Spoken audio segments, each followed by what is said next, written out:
Welcome and thank you for joining me as I take you through the last 7 days of big movie and TV headlines. First up is the Alita Battle Angel trailer. The movie is based off a manga graphic novel, and it follows one woman's journey to discover the truth of who she is and her fight to change the world. It's set against the futuristic backdrop where cyborgs and humans coexist.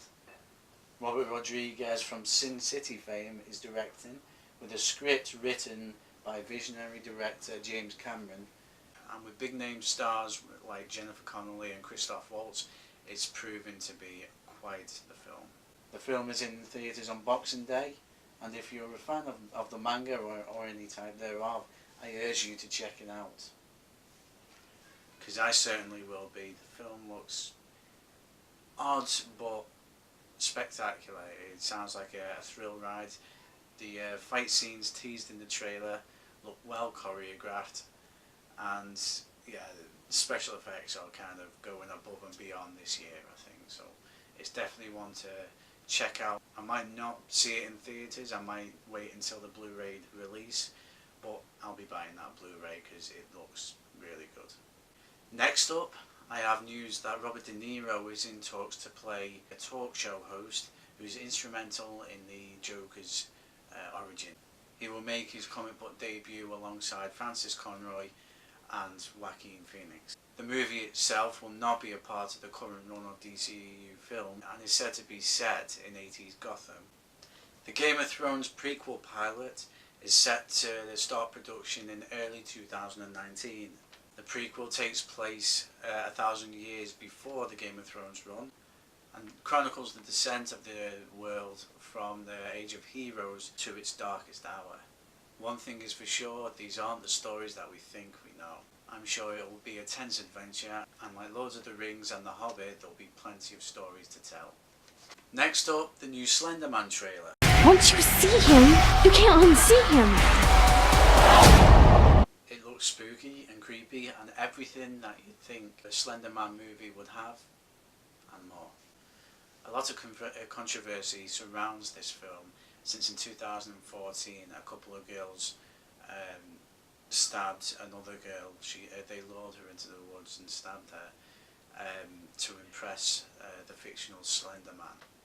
People have called it tasteless to make a movie about that, and I can see where they're coming from, of course. You know, the girl didn't die, but I just want to put this into some kind of perspective. They waited 5 years from 9/11 happening to making a blockbuster movie about it. It's been 4 years since the horrendous stabbing. It is an awkward subject to talk about because it involves a girl getting stabbed, and it is quite a seesaw of emotions. Because on the one hand, yes, of course, it's a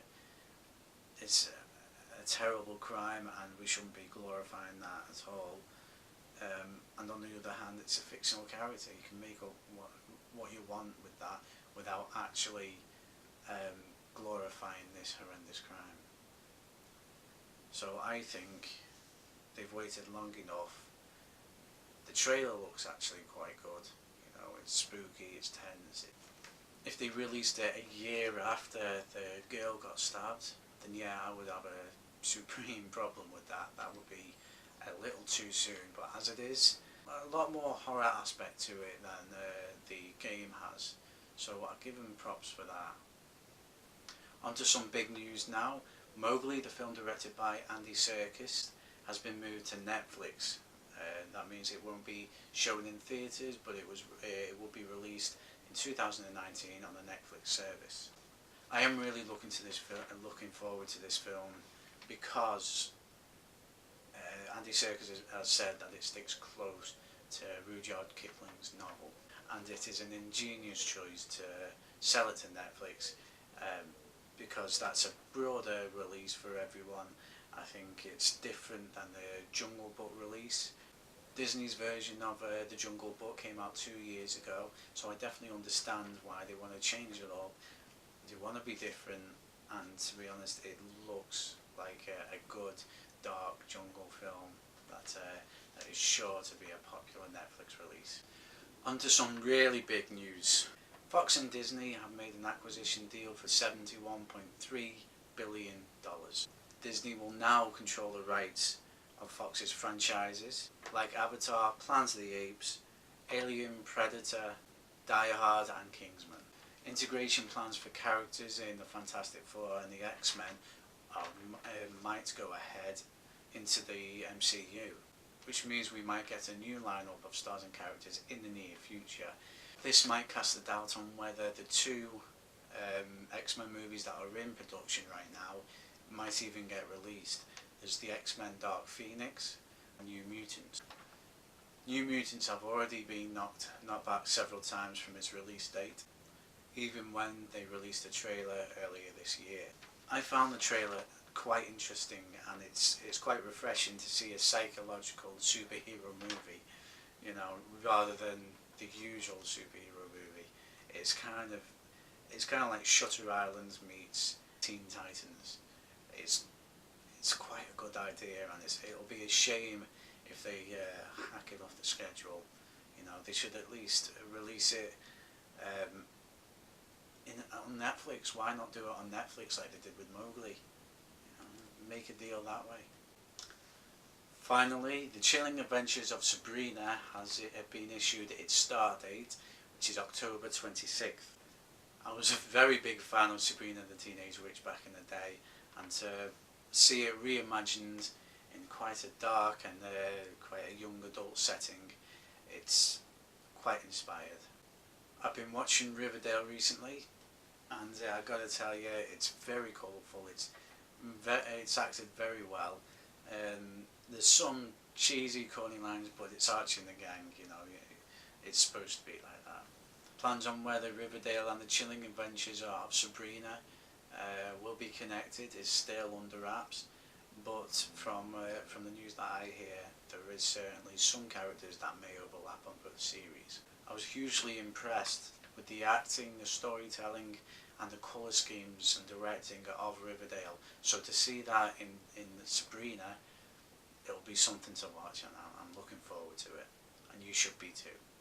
Now we have movies that are opening this week. First up, we have Teen Titans Go to the Movies, in which we see Robin, who wants to star in a movie and enlists his friends to make it happen. To be honest, I haven't seen any of the animated series, even though I am a big DC fan, so I can't really comment on the series as a whole or the movie. But what I can say is that I'm not a fan of the storyline, the animation, which is kid-like. I've seen the old Teen Titans show, and that was actually quite of a good product. And I don't like the animation. It's cheap and very childlike. I know it's for children, but it's a bit too far that way. A good Teen Titans animated movie I can suggest to you is either Teen Titans versus the Justice League or Teen Titans The Judas Contract. Mission Impossible Fallout is coming out this week, and I've got to say I loved the last one.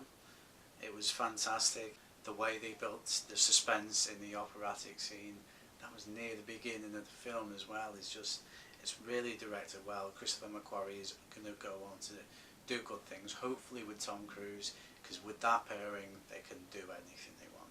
This movie is getting hype as the best one in the sequence so far, which is saying something because all the past ones have been, you know, steadily increasing in popularity, and the inclusion of Superman Henry Cavill and Angela Bassett, as well as returning stars Tom Cruise, Ving Rhames, Simon Pegg and Rebecca Ferguson, this proves to be a heart-pounding spy movie that isn't so easily overlooked.